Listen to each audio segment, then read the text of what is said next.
अस्सलाम वालेकुम रहमतुल्लाह। बलवाल से खुशाब का सफ़र है एक नए रूट से।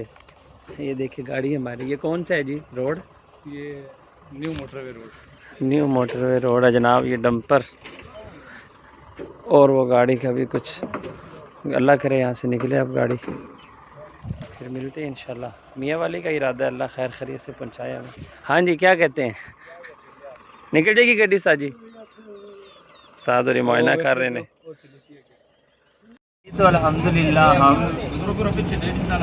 बलवाल से जोराबाद पहुंच चुके हैं। टाइम हमारा था 2 बजे मियाँ वाली का। खैर से अभी 2 होने वाले हैं, पहुंचे हैं तो जोराबाद। अभी ये चाचा जी अल्लाह खैर करे हमें वहाँ उतारें, वहाँ बचरा इंशाअल्लाह जोहर वहाँ अदा करेंगे, अल्लाह खैर फरमाए। और अभी सीट हमें आगे मिल गई है। अभी चलते हैं जोराबाद से वहाँ बचरा, तहसील मियाँ वाली। अल्हम्दुलिल्लाह हम जोराबाद से फिर मियाँ वाली वहाँ बचरा पहुँच चुके हैं।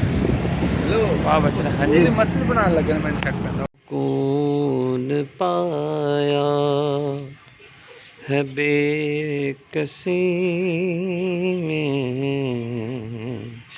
हल्की हल्की बारिश शुरू हो गई है जी माशाल्लाह।